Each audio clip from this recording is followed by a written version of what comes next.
당신은 그리스도의 향기가 있습니까? 라는 제목이니까 꽃 한번 볼까요? 요거는 무슨 꽃이죠? 치자나무 꽃, 치자나무. 요거는 동향란이죠. 그래서 축하합니다. 이렇게 해놨네요. 여러분, 성도님이 치자향 가득한 화분 한 개를 사오신 적이 있어요? 차에 화분을 싣고 다니는 사람이 특별히 깎아줘서 싸게 사왔다라는 거예요. 과연 그 향기가 진하고 다른 냄새들을 아주 압도하는 부분을 사무실에서 경험한 적이 있어요. 그동안 쾌쾌한 꼬랑내만 나던 사무실이 일순간 그 치자나무로 말미암은 치자 향기가 아주 사무실에 진동하는 경험을 했어요. 그런데 이렇게 압도하는 향기가 있는가 하면 어떤 꽃의 향기는 있는 듯 없는 듯 은근, 끈기, 은은한 것들을 전하는 꽃들도 있거든요. 그러나 그 꽃을 치우면 단번에 그 향기가 사라진 것을 알아요. 그런 꽃의 향기도 있습니다. 주로 동향란과 같은 꽃들이죠. 어떤 사람이 될 것인가 묻고 싶습니다. 많은 사람들이 치자향처럼 압도하는 향기로 단번에 사람들의 시선을 잡는 유명인이 되기를 원하고 그런 무대에 서길 원해서 불철주야 뛰어다니는 경우가 많아요. 그런데 동향란처럼 아무리 훌륭한 일을 했어도 그것을 드러내지 않고 겸허 앤드 겸손한 게 자기 자신을 낮추면서 남을 비방하지 않고 남을 정죄하지 않고 성실한 자세로 삶을 사는 그런 동향란과 같은 은은한 향기가 있는 사람도 있다, 그런 말이에요. 오늘 본문 14절 말씀을 보면 그리스도를 아는 냄새, 그리스도를 아는 향기라는 그런 표현이 나오거든요. 성도 및 모든 교회 직분자들은 좋은 냄새를 피우는 좋은 봉사자가 되지 않겠어요? 악취를 풍기는 악마와 같은 도구로 쓰임을 받으면 안 되겠죠. 자, 그처럼 좋은 향기, 좋은 냄새를 풍기는 우리 교회 봉사자가 되려고 그러면, 또는 우리 성도와 교회가 되려고 그러면 어떻게 해야 될까요? 오늘 본문을 통해서 우리가 은혜를 나누려고 하는데, 첫째로 한번 볼까요? 다 같이 시작. 복음을 전하는 향기가 되라. 큰 목소리로 시작. 복음을 전하는 향기가 되라. 우리가 성도로서, 우리가 교회로서 좋은 향기가 되려면 첫째로는 오늘 사도 바울이 우리를 통해서 교훈하는 것은 복음을 전하는 향기가 되라, 그렇게 말씀하고 있는 거예요. 우리 성경을 한번 읽어볼까요? 우리 다 같이 시작. 내가 그리스도의 복음을 위하여 드로아의 이름에 주 안에서 문이 내게 열렸으되 내가 내 형제 디도를 만나지 못했으므로 내 심령이 편하지 못하여 그들을 작별하고 마게도냐로 갔노라. 여기 나오는 성경 말씀 가운데 지형이 두 개가 나와요. 하나는 어디죠? 드로아, 좋은 말 할 때 들어와. 그 다음에 마게도냐가 나오는데 지도 한번 볼까요? 여러분, 이 지도가 사도 바울이 선교여행을 했던 1차, 2차, 3차 전도여행 가운데 3차 선교 전도여행이에요. 여러분, 오늘 성경 본문에 나오는 내가 그리스도의 복음을 위하여 드로아의 이름에, 드로아라는 데가 여기입니다. 여기. 그러니까 여기가 터키지 않습니까? 우리 신철호 선교사님 계시는 이 드로아가 여기예요. 그 다음에 마게도냐는 어딜까요? 여기예요. 여기, 조기, 그죠? 여기가 드로아고 여기가 마게도냐야. 알겠습니까? 에게를 건너가야 되겠죠. 자, 오늘 성경 본문에서 지금 드로아가 마게도냐가 나오는데요. 오늘 12절 13절의 말씀은 그런 거예요. 바울이 드로아를 거쳐가지고 이제 마게도냐로 좀 갔다는 그런 내용인데, 드로아에서 누구를 만나기로 했느냐가 중요해요. 누구를 만나기로 했죠? 디도라는 제자를 만나기로 했어요. 그러니까 고린도후서 7장 6절에 보면 내 사랑하는 제자, 아주 애제자가 누구냐면 디도예요. 디도후서 1장 4절에 볼 것 같으면 뭐라고 말씀하고 있는지 알아요? 내 참 사랑하는 아들. 그러니까 디도가 얼마나 소중한 존재예요, 바울에게는. 그러니까 디도는 나의 애제자고 나의 참사랑하는 아들 정도로 생각하는 그 디도를 고린도 교회에 편지를 들려서 보냈어요. 고린도 교회가 분쟁, 갈등, 파당, 아주 지나친 은사주의, 여러 가지 모양으로 지금 혼란과 무질서에 있기 때문에 그걸 보냈는데 드로아에서 만나기로 했는데 지금 오질 않는 거예요. 그러니까 가가지고 고린도 교회 교인들에게 돌을 맞아서 죽었는지, 오다가 날강도를 만났는지, 뭐 배를 타고 오다가 혹시 또 파산을 하진 않았는지, 하여튼 여러 가지 모양으로 막 걱정과 염려가 많이 있어요. 그래서 내가 내 형제 디도를 만나지 못함으로 내 심령이 편치 못하여. 내 심령이 편치 못하다는 건 뭐냐면 디도 때문에 계속해서 마음에 눌림이 있고 마음이 염려가 있고 불안이 있다라는 거예요. 그래서 디도를 드로아에서 만나지 못하고 이제 내가 마게도냐로 갔다, 그렇게 말씀을 하고 있죠. 드디어 마게도냐로 배를 타고 넘어갔다. 이제 그런 부분을 오늘 12절 13절에서 말씀하고 있어요. 근데 중요한 것은 여기서 드로아는 여러분 혹시 생각나는 게 있어요? 드로아? 사도 바울이 2차 선교, 여기 지금 3차 선교 여행이에요. 2차 선교 여행 때 환상을 보고 아시아를 향해서 내가 복음을 전해야지, 그런 아주 간절한 기대를 가지고 기도하면서 계속 가려고 그러는데 하나님께서 가로막으셔가지고 드로아에서 환상을 보여줘요. 마게도냐에서 우리를 위하여 도우라, 건너와서 우리를 도우시오. 그래서 아시아로 가려다가 성령의 이제 감동을 받아가지고 마게도냐로 가서 복음을 전했던, 즉 사도 바울이 전도 여행 때 환상을 보고 아시아 전도를 단념하고 마게도냐로 결정했던 것이 바로 드로아다. 여기 드로아다. 여기가 드로아다. 그런 말이에요.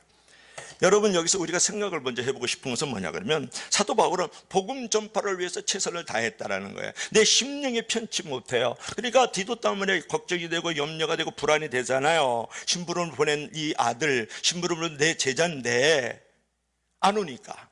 그럼에도 불구하고 복음을 전하기 위해서 마게도냐로 갔다는 거고, 2차 선교 전도 여행 때는 내가 아시아에 가서 복음을 전하기를 하나님이 가로막으시니까 마게도냐로 갔다. 그런 부분이에요. 사도 바울은 복음 전파를 위하여 최선을 다하며 살았다. 12절에도 내가 그리스도의 복음을 위하여, 그렇게 말씀하고 있지 않습니까? 한 길이 막히면 다른 길을 통해서 복음을 위하여 살았던 사람이 누구냐면 사도 바울. 그러니까 바울은 그리스도의 복음의 향기를 날렸던 사람이다. 그런 말이에요. 여러분, 우리도 사도 바울처럼 전도에 최선을 다하고 그것을 위한 충만한 생명의식으로 살아가기를 간절히 부탁합니다. 여러분, 인생의 교통지옥이 있을 수가 있어요. 지금 사도 바울이 디도를 이제 드로아에서 만나기로 했는데 만나지 못했잖아요. 트래픽이 생긴 거예요. 교통이 지금 막혔다. 그런 말이에요. 그렇죠? 내가 드로아에서 마게도냐로 갈 수밖에 없는 그런 상황이었던 이제 교통이 막혀버린 일이 있었다. 그런 말이에요. 여러분의 인생 교통지옥이 있었을 때 내가 평소에 기도가 부족해서 하나님께서 이렇게 교통의 어떤 불편함을, 교통지옥을 주시는구나 인생에서, 그래서 내가 기도해야지, 이렇게 생각하면 돼요.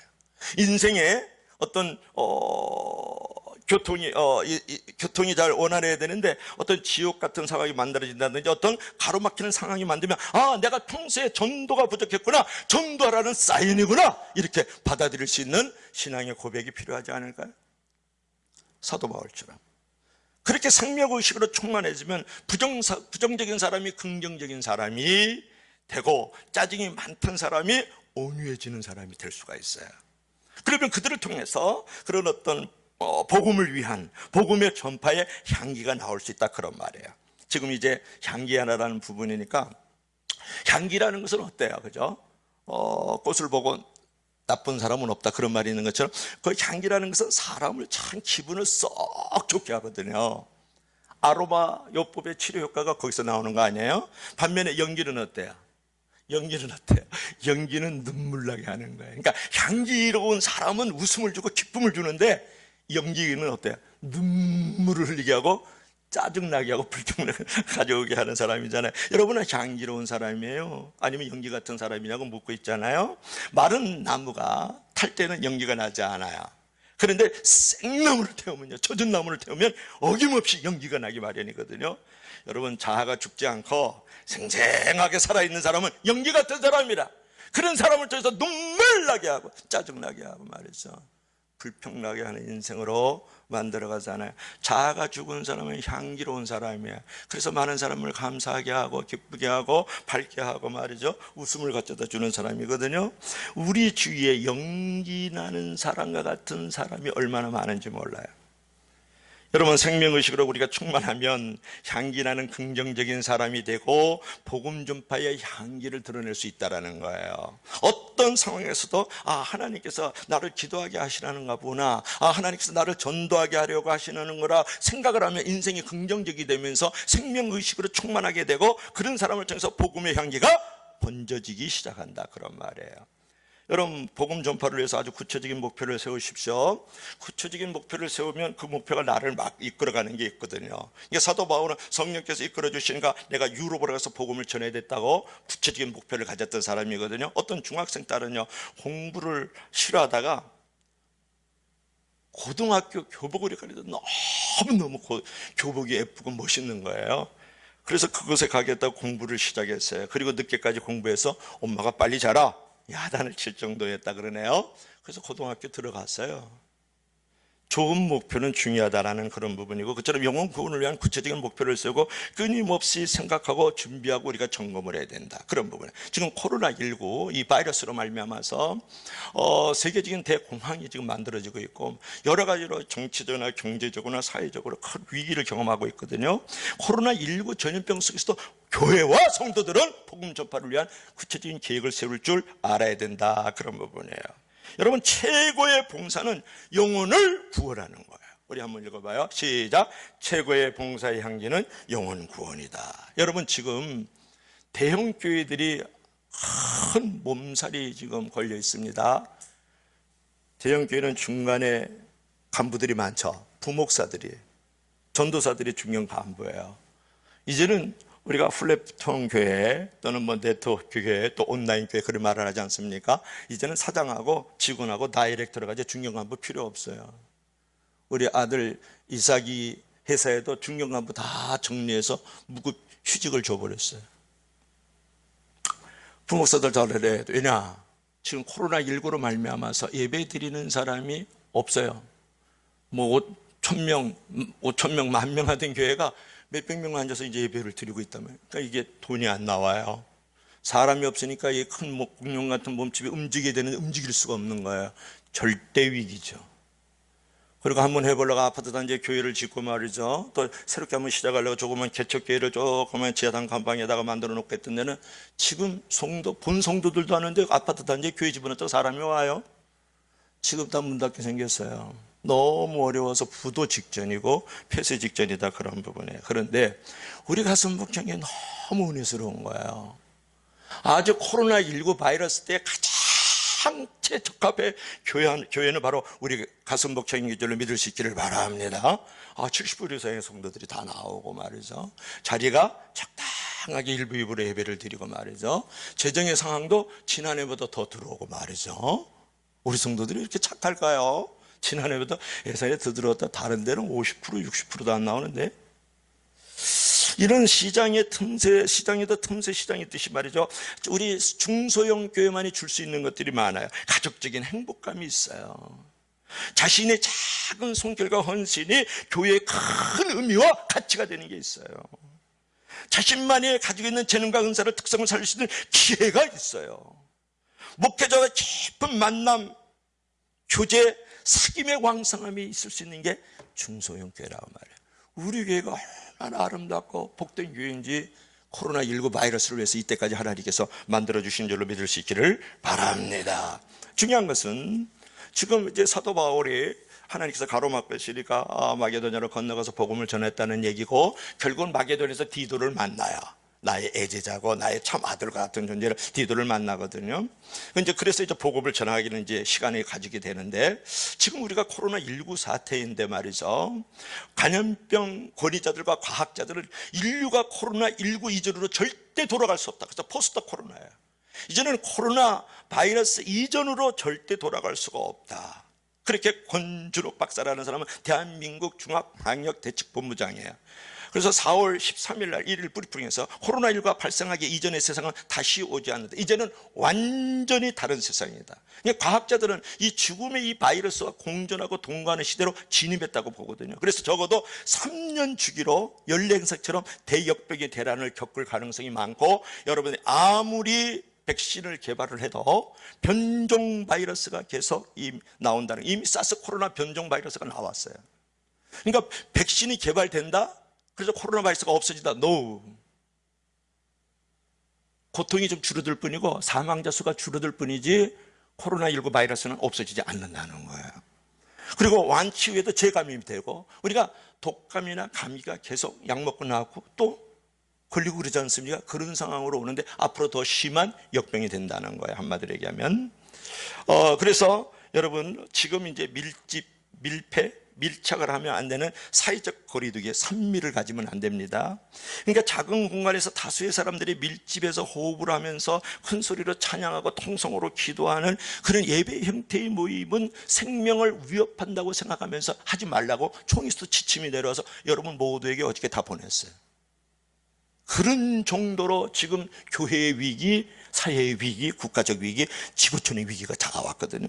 그런데 이게 호기라는 거예요. 좋은 기회라는 거예요. 여러분, 대역병은 기독교가 비상할 수 있는 호기를 제공합니다. 바이러스 공격은 복음 전도하고 영혼 구원, 세계 복음화의 절호의 조건을 만들고 있다는 거 여러분 아세요? 하나님의 나라를 확장하고 복음을 전파하는 걸림돌들이 하나하나 지금 없어지고 있다는 거예요. 예를 들면 올림픽 경기 이제 못해요. 올림픽 경기 사람이 모여가지고 소리 지르고 막 뛰어다니면서 막 숨쉬고 그런 일들이 벌어질 수 있어요. NO. 그리고 월드컵 경기가 이제 없어진다는 거예요. 이제 메시도 호날두도 다 끝났어. 손흥민도 이제 끝났어요. 누가 뭐 텔레비 보가지고 박수치고 그 인기 끄는 이제 끝나버린 거예요. 사실은 다중모임, 화합, 놀이문화, 스포츠 또는 연애, 엔터테인먼트를 이런 것들이 일어날 수가 없는 거예요. 막 가수들이 무대에 서가지고 수천 명이 막 그냥 메인스타면서 막 뛰고 달리고 하는 건 이제 다 없어져 버리는 거예요. 극장 제일 안 되는 데가 극장이지 앞으로는. 이러한 어떤 봉쇄라든지 불안감과 고립감을 가진 사람들로 하여금 복음에 이제 열려질 수 있는 마음을 하나님께서 준비시키고 있다는 것을 여러분이 아셔야 돼요. 인간의 교만을 꺾고요, 생명의 고귀함과 죽음의 불가피성, 그리고 사후세에 대한 궁금증을 갖게 되고 인간의 한계와 인간의 이런 역병 앞에서 겸손하게 만들어서 조물주 하나님 앞에 무릎을 꿇게 하고 기도할 마음을 갖게 하는 것이 바로 코로나19 대역병인 줄로 믿을 수 있기를 바랍니다. 그래서 우리는 이런 상황 속에서 우리가 이제 오히려 더 이 코로나19 바이러스는 하나님께로 나올 수 있는 문을 하나님께서 다시 열고 있다는 사실이에요. 그러면 어떻게 그들의 복음을 전하는가가 참 중요한데요. 그런 부분은 앞으로도 계속 나누지만, 이제 여기 플랫폼 교회가 하나 있는데 한번 보세요. 플랫폼 교회라는 것이 있어요. 플랫폼은 승강장에 가면 내가 잡지책 보고 싶고 신문을 보고 싶으면 거기서 살 수 있어요. 거기서 팔 수도 있어요. 내가 음료수 먹으려고 그러잖아요. 음료수 제공도 할 수 있고 음료수도 먹어요. 내 가족들만 만나는 게 아니라 내 이웃들도 거기서 만날 수 있어요. 산으로 가는 사람도 승강장에 와요. 플랫폼에. 그리고 바다로 가는 사람도 승강장, 버스를 타려는 사람도 오고요, 기차를 타려는 사람도 승강장에 다 오는 거예요. 그러니까 교회 안에, 교회 한마디로 얘기하면 교회는 이제는 교회 안에 있는 사람들을 위한 교회가 아니라는 거예요. 이제는 진짜 선교할 수 있는 교회가 돼야 된다는 거예요.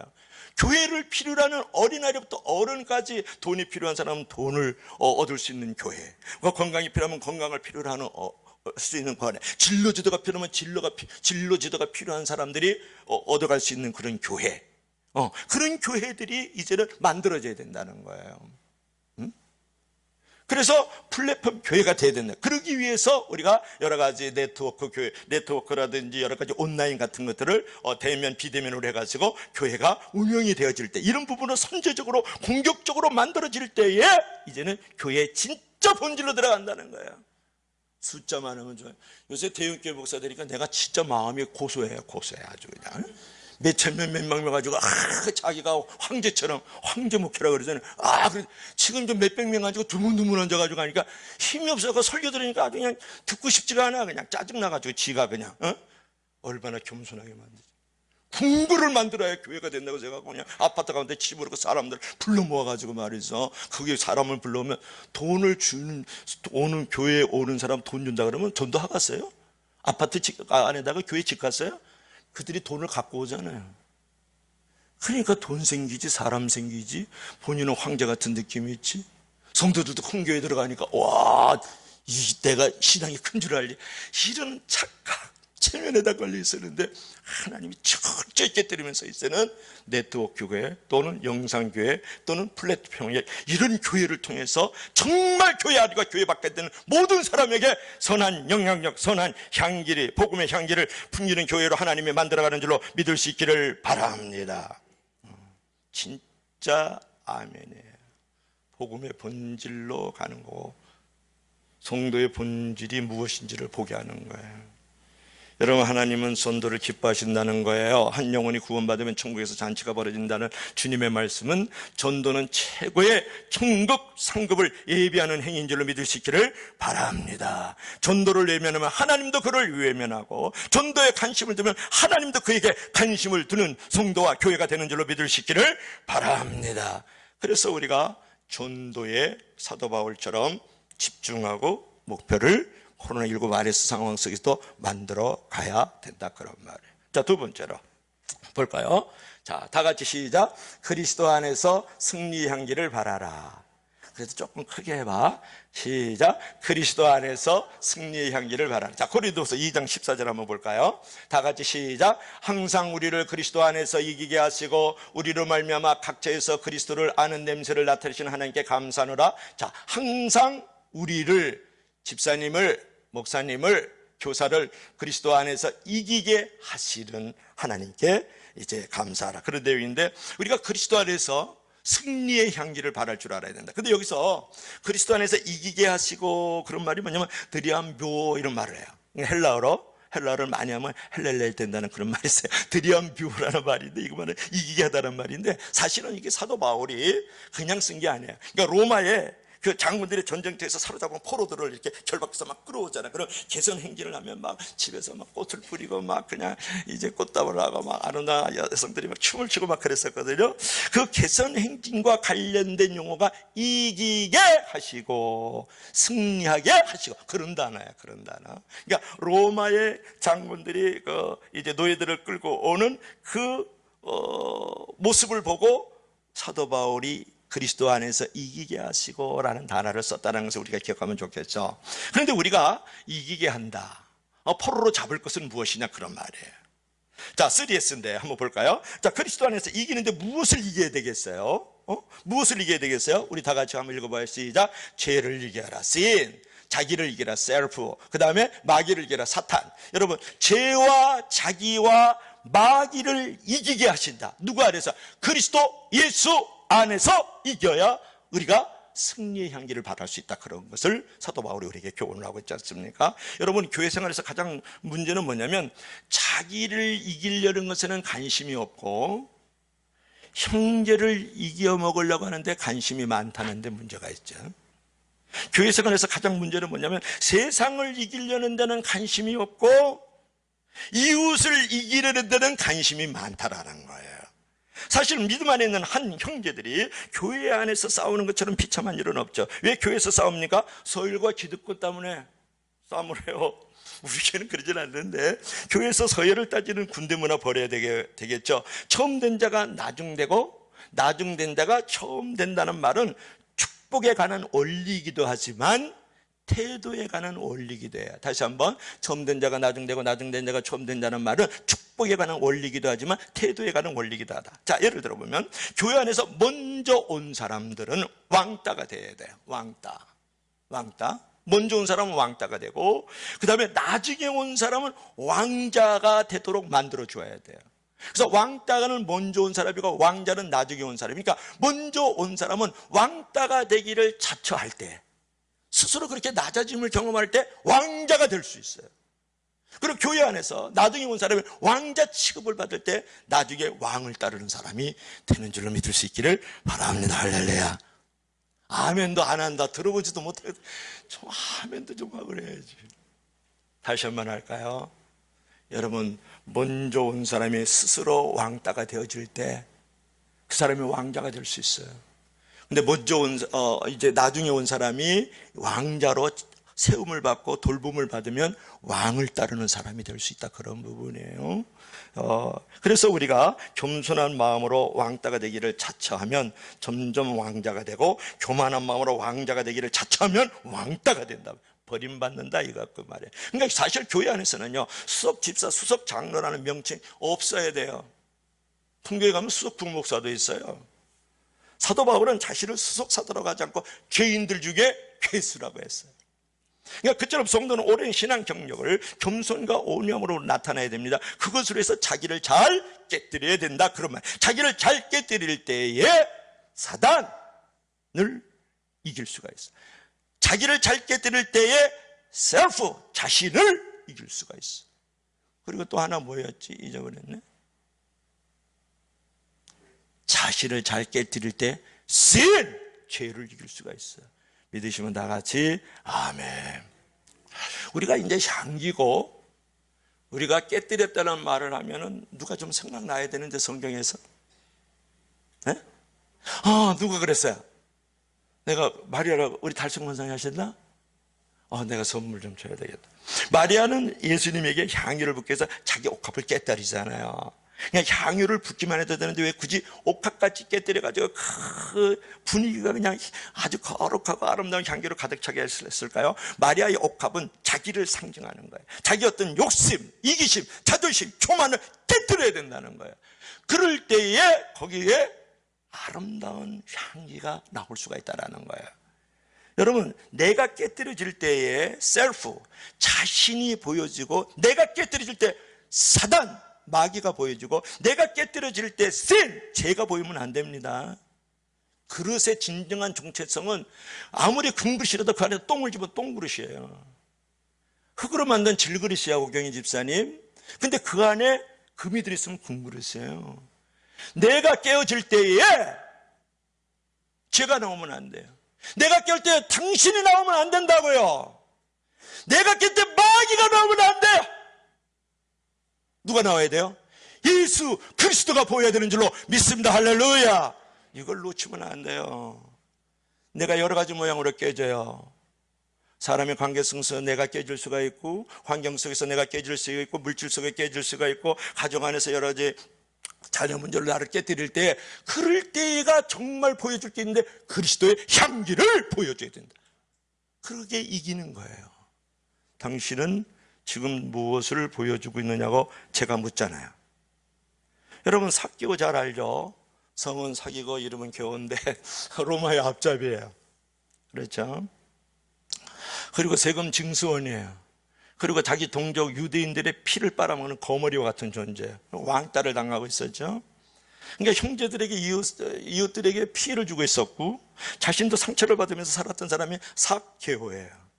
그러나 주님을 영접한 후에 그는 근본적으로 달라졌거든요. 재산의 반도 내놓고 누굴 행해서 4배나 갚아주겠고, 걱정하지 마세요 주님 했어요. 그러나 이제 그래가지고 그는 이웃과 하나님 나라에 필요한 사람이 되어졌다. 그런 부분이에요. 삭개오가 예수 그리스도를 만나서 깨어지니까 상처를 주는 사람이 아니라 보듬는 사람이 된 거죠. 피해를 주는 사람이 아니라 많은 사람에게 치유하는 사람으로 바뀌어진 게 누구냐? 이름은 개오예요. 여러분, 우리도 좋은 열매를 맺고 좋은 향기를 풍기기 위해서는 말씀과 성령을 통해서, 예수 그리스도 그분의 말씀을 통해서 중심의 변화를 받아야 된다, 그런 말이에요. 성도는 자아를 깨뜨릴 때 그리스도의 향기가 나와야 돼요. 성도가 자아를 깨뜨릴 때 자기가 보이면 악취가 나는 인생이 된다, 그런 부분이에요. 성도는 깨어지면 깨어질수록 그리스도가 보이고 그리스도의 향기가 보여야 되지 않겠습니까? 믿으시면 다 같이 아멘 하세요. 여러분, 당신은 선한 향기를 내는 사람입니까? 아니면 악취를 내는 사람입니까? 물어보는 거예요. 당신은 정말 그리스도 안에서 승리의 향기를 받은 이기는 자입니까? 아니면 패배를 시키는 지는 자입니까를 물어보고 있는 중이죠. 여러분, 꽃을 보고 화를 내는 사람이 없다는 말이 있잖아요. 여러분이 가는 곳에 기쁨과 평화와 자유가 있습니까? 여러분이 머무는 곳에 회개와 기쁨이 넘쳐나고 있습니까? 여러분이 함께하는 곳에 유익을 주고 구원을 주고 천국을 보여주고 있느냐고요. 그런 이기게 하는 그리스도의 향기를 보여주고 맡게 해주고 있느냐고 묻고 있는 것이죠. 자, 세 번째로, 다 같이 한번 시작. 모든 일에 감사의 향기를 바라라. 오늘 이제 맥주 감사주의잖아요. 자, 다시 한번 시작. 모든 일에 감사의 향기를. 모든 일이에요, 여러분. 알겠죠? 자, 넘어가보자. 우리 성경 읽어봐요. 시작. 항상 우리를 그리스도 안에서 이기게 하시고 우리로 말미암아 각처에서 그리스도를 아는 냄새를 나타내시는 하나님께 감사하라. 자, 시작. 15절 시작. 우리는 구원받는 자들에게나 망하는 자들에게 하나님 앞에서 그리스도의 향기니. 자, 14절 보여주시죠. 자, 항상 우리를 그리스도 안에서 이기게 하시고 승리의 향기를 바라라 그랬죠. 우리로 말미암아 각처에서 그리스도를 아는 냄새를 나타내는 하나님께 감사하라 그랬죠. 오늘 맥주 감사절인데 감사의 향기를 바라고 있습니까? 이렇게 우리 고용자 집사님에게 묻고 있잖아요. 우리 고용자 집사님 너무 예쁘죠? 여러분, 본문 14절 하반절을 보세요. 우리로 말미암아 각처에서 그리스도를 아는 냄새를 나타내시는 하나님께 감사하노라. 여기서 중요한 것은 이제 그리스도를 아는 냄새라는 게 중요해요. 여러분, 근데 이제 그리스도를 아는 냄새, 그리스도를 아는 냄새가 이게 무엇을 말하는 것일까? 이것도 이제 사도 바울이요. 이제 그 로마 시대니까 그 로마 시대의 상황을 보고 이 단어를 썼다는 것이 중요해요. 예를 들면 로마 군인들이 이제 개선 행진하는 모습인데요. 당시 전쟁에서 이제 승리하고 돌아와요. 그렇죠? 로마 글리데이터 같은 거 영화 보면 로마의 제국 뭐 이런 영화를 보면 그래 나오잖아요. 그죠? 군인이 군대 장관이 그냥 쫙 그리들 이제 몰고 오잖아요. 그래서 승리하고 돌아온 로마의 장군은 군대를 이끌고 어디를 가느냐가 중요한데 카피톨리누스라는 산에 올라가요. 왜 올라가요? 거기 주피터 신전이 있어요. 거기까지 이제 행진을 해요. 거기서 희생제물을 피를 흘리게 해서 바치고 거기다 향을 피웠는데 그 향기가 그 카톨리누스 산 그 주피터 신전으로부터 흘러내려와가지고 온 시가지가 그 향을 피우는 향의 냄새가 그 도시에 가득했다라는 거예요. 그러니까 온 거리를 이 향이 진동을 시켰다라는 거예요. 바울은 이 모습을 연상을 하면서 이 향기를 자신으로 비유하면서 나와 우리 선교팀들, 우리 성도들이 그리스도의 구원과 심판을 전하는 향기로 묘사를 한 거예요. 내가 예수 그리스도 그분의 복음을 통하여서 구원을 선포하고 심판을 선포함으로 말미암아서 거리마다 복음의 향기가 진동하는 모습을 로마의 장군의 개선 행진하는 모습으로 그 주피터 앞에 이제 제물을 드리고 그 앞에 향을 피웠던 것을 여기다 비유를 한 거란 말이에요. 여러분, 사도 바울이 복음의 향기를 풍길 수 있었던 것은 로마의 장군과 그 군사들이 제물을 드렸던 것처럼 본인이 하나님 앞에 제물이 되었기 때문에 그런 거예요. 향기라는 말이 되게 은혜스러운데 나중에 여러분이 어떤 그룹을 만들면 이제 그 향기라는 그런 부분에 대한 어떤 그 단어를 하나 잘 썼으면 좋겠어요. 유오디아라는 말인데 그 향기라는 말이에요. 이것은 뭐냐? 첫째로는 제물을 바쳤다 그런 말이에요. 두 번째로는 뭘까요? 두 번째는 정말 냄새를 피우다, 그런 향을 피우다 그런 의미를 갖고 있는 거예요. 그러니까 여러분들도 내가 만약에 이제 그리스도의 그 향기가 되려 그러면, 복음의 향기가 되려 그러면 하나님 앞에 제물이 돼야 된다는 거예요. 그리고 그 일을 통해서 그리스도를 아는 냄새가 풍겨나간다는 것이죠. 그게 그리스도를 아는 냄새, 향기를 말하는 거예요. 믿으시면 다 같이 아멘. 여러분, 우리로 말미암아 각처에서 그리스도를 아는 냄새를 나타내시는 하나님께 감사다. 내가 하나님 앞에 제물이 되고 내가 그리스도의 복음을 전파하는 자로서 이제 쓰임을 받은 것에 대해서 이렇게 나를 쓰시고 나를 나타내시는 하나님께 땡큐! 감사합니다. 사도 바울은 자신이 최선을 다해서 복음을 전하고 성도답게 사는 모습을 통해서 그리스도의 향기를 발했는데 그것조차 하나님이 하신 일이라고 하나님께 감사하고 하나님께 영광을 돌린 거예요. 나와 내 선교팀들이 그런 것이다 라고 생각하지 않았던 이 사도 바울의 그 은혜의 감사를 생각해 보세요. 어떻게 그런 감사가 나올까요? 받은 은혜가 많다고 생각할 때부터 감사가 나오는 거예요. 그 하나님의 은혜를 물질적 축복이나 어떤 지위나 성공으로 바꾸지 마십시오. 나를 감사로 어떤 소유적인 부분으로 감사하고 어떤 환경적 부분으로 감사하지 마십시오. 그건 상대적 감사죠. 내가 소유가 많았으니까 감사하고, 내가 높은 무대에 섰으니까 감사하고, 내가 이렇게 동장으로 됐으니까 감사하고, 이런 어떤 축복이 돼서 내가 10평짜리에서 15평짜리로 아파트로 이사 갔다 해서 감사하는 건 진정한 감사가 아니라는 거예요. 사도 바울은 그렇게 하지 않았다라는 거예요. 여러분, 성도는요, 순수하게 말씀에 순종해서 은혜 받은 것을 감사할 줄 알아야 되고, 은혜 받은 후에 내가 자발적으로 하나님 앞에 최선을 다해서 내 자신을 드리는 것을 감사하는 헌신적 감사가 있길 주의 이름으로 부탁합니다. 여러분, 그처럼 받은 은혜에 감사하고 감격할 줄 아는 것이 참된 영성이고, 바로 그때 좋은 냄새가 나는 거예요. 늘 소유적 관계로 감사하고 환경적 관계로 감사하고 어떤 위치적 관계로 인해서 감사하는 사람은 사실은 가까이 하면 가까이 할수록 멀리하고 싶은 악취가 나는 사람이다, 그런 말이에요. 여러분, 악취를 내는 사람이에요? 아니면 향기를 내는 사람이냐고 묻잖아요. 향기는 사람이 가까이 오게 합니다. 꽃은 향기가 있을 때 벌이 날라오고 나비가 날라오고, 그죠? 또 벌레들이 날라와요. 향기를 맡고. 악취는 벌도 안 날라오고 나비도 안 날라오고 벌레도 안 와요. 여러분, 한 해를 돌아보십시오. 내가 한 해 동안에 이렇게 믿음을 지키면서 7월 첫째 주를 맞으면서 아직도 구원의 감격과 그 감동 속에서 하나님 앞에 예배드린 거 얼마나 받은 은혜 감사해요. 코로나 위기 가운데 어떤 사람도 확진자가 왔다가도 다 지나가 버리고 한 사람도 걸리지 않아서 교회가 이렇게 든든하고 평안히 서가지고 얼마나 감사하냐. 그치? 정말 감사해. 이게 다중시설 이용인데 말이죠. 교회 안에서 예배드릴 수 있음을 감사. 지난해보다 재정이 그래도 넉넉해지는 게 감사. 정말 기적 같아요. 저는 너무 어저께 그 통계를 보면 너무 감격적으로 눈물이 나더라니까요. 다른 데는 40%, 50%, 60%도 안 들어가죠. 절절매는데. 그리고 이 코로나 위기에 있어서 재난구호원금 그런 것들을 통해서 우리 선교사님들을 지원하고 돌보고 이런 일이 얼마나 더 감사합니까?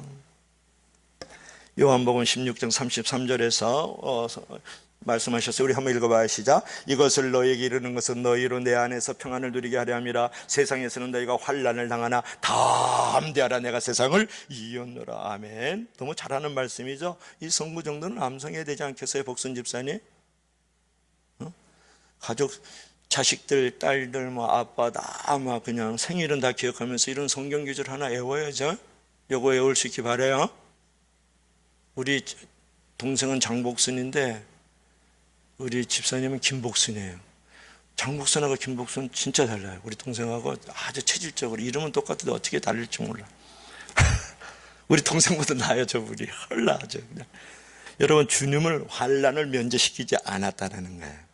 환난은 그대로 두시지만 환난을 이길 수 있는 힘을 공급하시고 환난을 이기게 하시는, 세상을 이기게 만들고 세상 속에서 담대하게 만들어가는 분이지 코로나19 환난을 면제시켜 주시는 분이 아니다, 그런 말이에요. 여러분의 인생의 재난을 면제시켜 주는 분이 아니다, 그런 부분이에요. 그러니까 어려운 환경 속에서 범사에 감사하라, 그런 말이에요. 환경을 극복하는 성도로 자기 변화를 만들어갈 줄 알아야지 환경에 굴복하고 세상의 노예로 살아가면 원망하고 불평한다, 그런 말이에요. 여러분, 향수 중에서 가장 향기로운 원액은 발칸 산맥에서 추출되는 장미 향기라면서요. 알죠? 그것도 어두운 자정 새벽 2시에 그걸 딴다 그러잖아요. 그 이유는 그때가 가장 향기로운 향을 뿜어내기 때문에 그때 새벽 2시에 딴대요. 어둡고 이제 답답한 시간에. 우리 인생의 향기도 사실은 가장 극심한 고통 중에서 만들어질 것이에요. 우리는 절망과 고통의 밤에 비로소 삶의 의미와 가치를 바라는 그리스도의 향기로운 존재가 거기서 만들어지는 거예요. 잘 나가고 배부르고 등 따스면요, 절대로 삶의 의미와 가치를 잊어버려요. 거기는 악취가 나는 인생으로 대부분은 전락해요, 통계적으로 보면. 근데 내가 고통이 찾아옵니다, 시련이 있습니다, 여러 가지 유혹이 있습니다. 그런 상황 속에서 그것이 눈물이 되고 아픔이 될 때 그 안에서 그리스도의 향기로운 존재로 만들어지는 줄을 믿을 수 있기를 바랍니다. 여러분, 사람이 얼마나 행복하느냐는 감사의 깊이에 달려있다, 그런 말을 해요. 한번 읽어볼까요? 시작. 사람이 얼마나 행복한가는 그의 감사의 깊이에 달렸다. 시련이 아무리 크다 할지라도 구원받은 모든 죄인들은 감사할 이유를 언제나 발견할 수 있다. 한번 볼까요? 그것도 보냈는데 있어? 뭐야? 알았어, 그만해. 그러니까 시련이 아무리 크다 할지라도 구원받은 모든 죄인들은 감사할 이유를 언제나 발견할 수 있다. 감사는 졸업이 없다, 그런 거죠. 여러분, 당신의 영혼의 향기가 고난 중에 발산된다는 사실을 여러분 알아야 된다는 거예요. 그런데 중요한 것은 오늘 우리는 구원 얻는 자들에게나 망하는 자들에게 하나님 앞에서 그리스도의 향기니, 그렇게 말씀을 했거든요. 자, 우리는 구원 얻는 자들에게나 망하는 자들에게 하나님 앞에 그리스도의 향기다, 그렇게 말씀을 했는데, 이 그리스도의 향기라는 부분이 아주 이게 종말론적인 표현이에요. 하나님과 하나님 앞에서나 망하는 자들 앞에서 우리가 그리스도의 향기라는 건 아주 종말론적인 표현인데, 복음은 그것을 받아들이는 자에게는 구원의 기쁜 소식이지만 복음을 배척하고 예수 그리스도를 배척하는 자에게는 심판의 소식이라는 것을 표현한 것이 바로 우리는 구원 얻는 자들에게나 망하는 자들에게 하나님 앞에 그리스도의 향기다, 그렇게 사도 바울이 말하는 거예요. 그러니까 바울은 자신이 복음을 전할 뿐이고 구원과 멸망은 하나님께 속한 것이고 하나님의 복음을 전하는 자들을 하나님이 기뻐하신다는 말을 이렇게 하고 있는 거예요. 그래서 저와 여러분들께서는 구원 얻는 자들에게 망하는 자들에게 하나님 앞에서 이 종말론적인 이 구원의 복음을 선포할 수 있기를 주의 이름으로 간절히 축원합니다. 하나님은 우리를 얼마나 기쁘게 생각하겠냐 그런 말이에요. 여러분 보면은 모든 이제 그 연장 도구에는 정체성이 있거든요. 망치로 나무를 자를 수 있어요? 톱으로 못을 박을 수 있겠어요? 그렇지 않죠. 역할을 알기 전에 정체를 먼저 알아야 된다 그런 부분이에요. 자, 정체를 모르면 정체가 된다. 한번 읽어볼까요? 시작. 정체를 모르면 정체된다. 여러분들이나 저나 하나님 앞에서 내가 그리스도의 향기다, 그리스도의 편지다, 그리스도의 빛이다, 난 하나님의 자녀다, 천국의 백성이다, 영생을 얻은 자라는 어떤 그리스도의 향기라는 정체성을 잊어버리면 신앙이 정체된다 그런 말이에요. 내가 그리스도의 향기라는 존재를 여러분 인식해야 돼요. 나는 그리스도의 향기니. 사도 바울이 얘기하지 않습니까? 여러분 향기라는 것은 기분을 좋게 해요. 향기의 반대는 악시예요. 향기는 끄는 힘이 있어요. 끄는 힘이 있어요. 꽃이 피면 벌과 나비들이 모여든다 그런 말이에요. 근데 꽃이 예뻐서라기보다도 꽃의 향기를 보고 벌과 나비가 날아오는 거예요. 향기는 좋지 않은 냄새를 없애줘요. 향기는 소리가 나지 않아요. 향기는 사방으로 바람 부는 대로 물결 치는 대로 흘러 퍼지는 거예요. 내가 왜 그런 얘기를 하는 건가가 중요하잖아요. 우리 가슴복창교회 성도들이 부쩍 자라났어요. 그래서 올 6개월을 들어보니까 참 우리 성도와 교회가 이웃과 세상에 기분 좋게 하는 교회더라고요. 악취가 없는 교회다. 우리 성도와 교회가 세상의 사람들을 끄는 힘이 있는 벌과 나비가 모양을 보고 오지 않고 향기를 보고 오듯이 세상을 끄는 힘을 6개월 동안 하나님께서 허락하신 것을 감사할 수 있다 그런 부분이에요. 우리 가슴복창교회가 역곡동에 많은 교회들이 있고 역곡동에 무엇을 먹을까 입을까 마실까 그래서는 이 정과 욕심을 쫓아 살아가는 사람들에게 악취를 없애주는 좋은 냄새의 역할을 하고 있는 것을 감사할 수 있었어요. 여러분 향기는 소리가 나잖아요. 다른 교회는 요란한데 우리 교회는 소리 나지 않게 사방으로 이 동네에서부터 시작해서 페루까지 우리가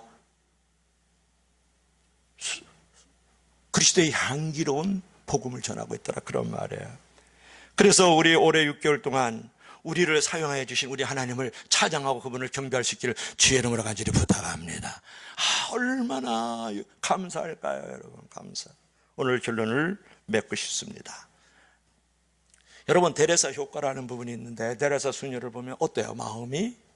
데레사를 보면 도둑질하고 싶어요? 남을 빼앗고 싶어요?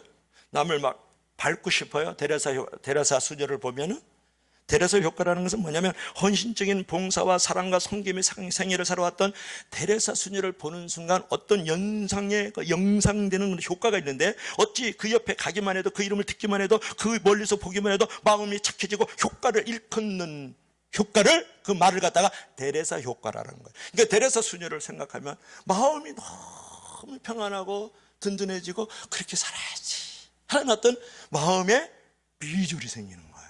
그게 데레사 효과라는 거예요. 지금 무슨 말씀하고 있습니까? 여러분 교회 안에서나 교회 바깥에서 우리 성도와 교회가 데레사 효과를 보여줄 수 있는 그리스도의 향기가 되어야 된다 그런 부분. 그런 의미에서 우리는 복음의 향기를 날리는 교회. 두 번째로 그리스도 안에서 이기는 향기를 날리는 교회. 감사의 향기를 모든 일에 날릴 수 있는 저와 여러분이 되어져서 정말 데레사 효과와 같은 그리스도의 진정한 향기를 보여줄 수 있는 저와 여러분들이 되기를 주의 이름으로 간절히 축원합니다. 축원합니다. 축원합니다. 기도 한번 하시겠습니까? 앉은 자리에서 우리 다 같이 한번 합심해서 기도.